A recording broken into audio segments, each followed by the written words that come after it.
आप देख रहे हैं न्यूज़ 7 हिंदी। राष्ट्र प्रथम। कानपुर जोन के एडीजी अनुपम कुलश्रेष्ठ और डीआईजी हरीश चंद्र ने औरैया का दौरा किया। पुलिस अधीक्षक कार्यालय में अधिकारियों के साथ समीक्षा बैठक कर जिले की कानून व्यवस्था और पुलिस कार्यप्रणाली का जायजा लिया।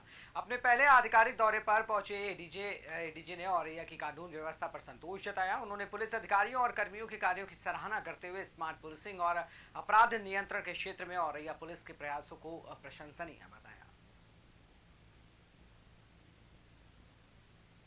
आईजीआरएस में औरैया फर्स्ट पोजीशन पे चल रहा है और इसमें एक नेतृत्व और लीडरशिप बहुत इम्पोर्टेंट होता है। तो यहाँ के एसपी द्वारा इसमें जो भी त्वरित कार्रवाइयाँ होती हैं, जैसे कि शिकायतकर्ता से संवाद करना, उसका फीडबैक लेना, उसके स्थलीय निरीक्षण करना, ये सारी चीजें इन सब चीजों को करना पड़ता है। कई सारे इन द बैकग्राउंड बहुत सारा काम होता है जो करना पड़ता है, तभी आप प्रथम स्थान पर आ सकते हैं। तो ये सारी चीजें निश्चित रूप से बैकग्राउंड में हो रही होंगी, तभी हम प्रथम स्थान पर हैं।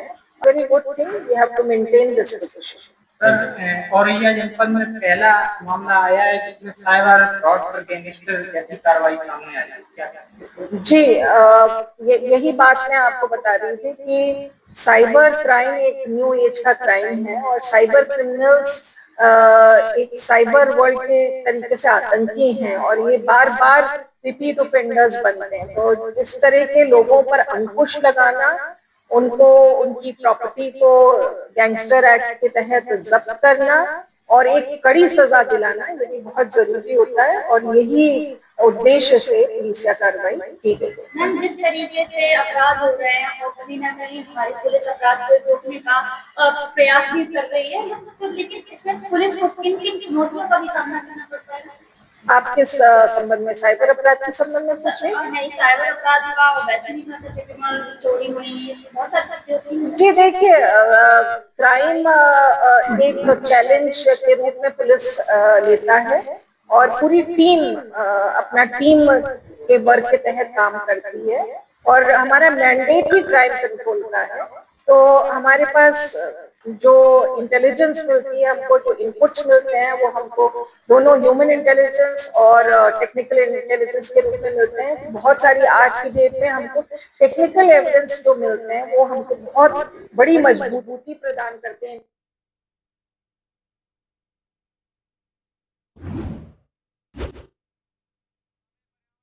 संरक्षण के उद्देश्य से वृक्षारोपण अभियान चलाया गया। इस दौरान जल शक्ति राज्य मंत्री रामकेश निषाद, जिलाधिकारी और अन्य अधिकारियों ने पौधे लगाकर लोगों को पर्यावरण बचाने का संदेश दिया।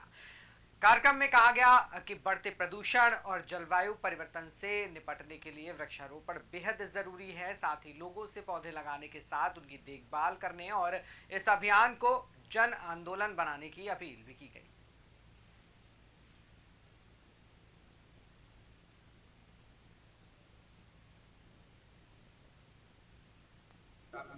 विश्व पर्यावरण दिवस के अवसर पर माननीय मोदी जी के आह्वान पर एक वृक्ष माह के नाम वृक्षारोपण का महाअभियान की शुरुआत मेडिकल कॉलेज में हुई है, जिसमें यहाँ पर जिले के सभी अधिकारियों ने वृक्षारोपण किया है। वन विभाग के अधिकारियों ने भी वृक्षारोपण अभियान की शुरुआत किया। विभिन्न स्थानों पर, पार्कों पर लगातार ये वृक्षारोपण का अभियान चलेगा और लोगों को प्रेरणा दी जाएगी कि पर्यावरण बचाने के लिए वृक्ष कितना अनिवार्य है। सभी लोग इसमें भागीदार बनेंगे और सभी वृक्षारोपण अभियान में सहभागी रहेंगे।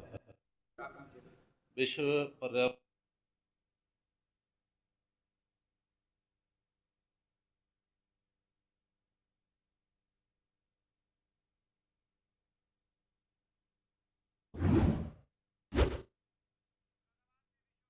इसके तो अवसर पर परिवहन विभाग द्वारा वृक्षारोपण कार्यक्रम का आयोजन किया गया। इस दौरान एआरटीओ और विभागीय अधिकारियों ने पौधे लगाकर पर्यावरण संरक्षण का संदेश दिया।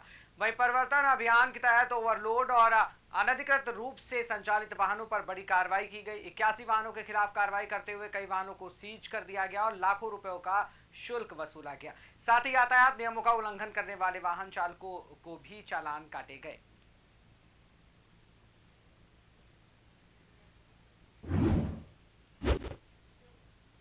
लखनऊ में विश्व पर्यावरण दिवस के अवसर पर बलरामपुर चीनी मिल्स लिमिटेड और लखनऊ कैंटोनमेंट बोर्ड ने बायोयुग ग्रीन कमांड 2026 की शुरुआत की। कार्यक्रम में मुख्य अतिथि रक्षा मंत्री राजनाथ सिंह ने पर्यावरण संरक्षण और बायोप्लास्टिक के उपयोग को बढ़ावा देने पर जोर दिया। उन्होंने कहा कि माइक्रोप्लास्टिक मानव स्वास्थ्य और पर्यावरण के लिए गंभीर खतरा बन चुका है। वहीं गन्ने से बचने वाले बायोप्लास्टिक यानी पीएलए को टिकाऊ और पर्यावरण अनुकूल विकल्प बताते हुए इसे आत्मनिर्भर भारत और हरित विकास की दिशा में महत्वपूर्ण कदम बताया।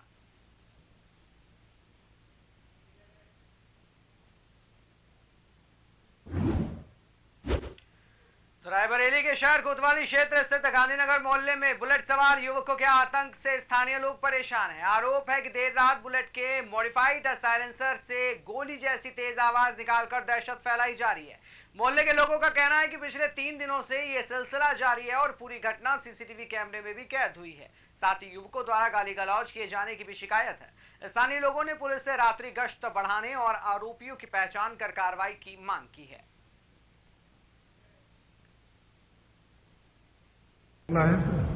यह मामला थाना गंभीरपुर का है। वांछित अभियुक्त रुस्तम उर्फ जाहिद निवासी गंभीरपुर के साथ थाना गंभीरपुर पुलिस की मुठभेड़ हुई, जिसमें अभियुक्त जाहिद के दाहिने पैर में गोली लगी है। जाहिद के विरुद्ध थाना गंभीरपुर में गंभीर धाराओं में अभियोग पंजीकृत था। इसके विरुद्ध थाना गंभीरपुर पुलिस द्वारा विधिक कार्रवाई की जा रही है। यह मामला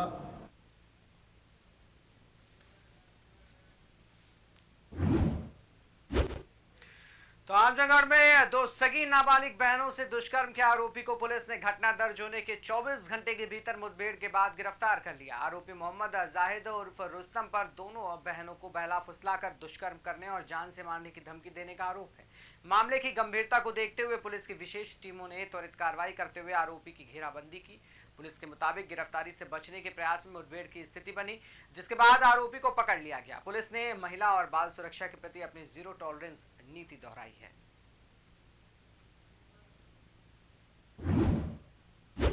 तो वहीं मुरादाबाद में मझोला थाना क्षेत्र स्थित पार्श्वनाथ प्लाजा में फायरिंग और रंगदारी मांगने के मामले में पुलिस ने मुख्य आरोपी संगम ठाकुर उर्फ मनीष राघव को मुठभेड़ के बाद गिरफ्तार कर लिया। आरोपी ने पार्किंग संचालक से रंगदारी मांगी थी और विरोध करने पर जानलेवा फायरिंग की थी।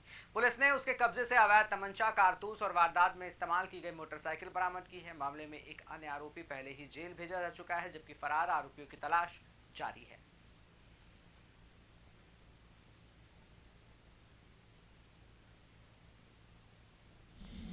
देखिए, थाना मझोला में एक पार्श्वनाथ प्लाजा मार्केट है। वहाँ पर 1/2 जून की रात्रि में कुछ लोग आकर वहाँ की जो पार्किंग का जो ठेकेदार था उसके साथ मारपीट की, वहाँ फायरिंग की, उसके ऊपर जानलेवा हमला किया। और जो पार्किंग ठेकेदार था उसके तहरीर पर हम लोगों ने तत्काल उसमें अभियोग पंजीकृत किया।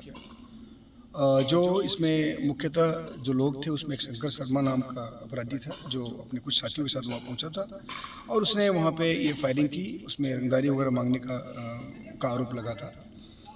हम लोगों ने अभियोग पंजीकृत करने के बाद जो ये शंकर शर्मा नामजद था, इसको हम लोगों ने मुठभेड़ में गिरफ्तार करके जेल भेजा है। इसके अन्य साथियों के बारे में जानकारी प्राप्त की गई, सीसीटीवी कैमरा वगैरह था, उसके बाकी सब लोग के नाम भी पता किए गए। उसमें एक संगम का नाम आया था और ये ब्रह्मपुरी जयंतीपुर का रहने वाला है। ये भी अपराधी है, इसके ऊपर भी कई मुकदमे हैं। इसके मूवमेंट की सूचना आज मझोला क्षेत्र के मलगादा गांव और जो गागन नदी का कच्चा पुल है उधर था।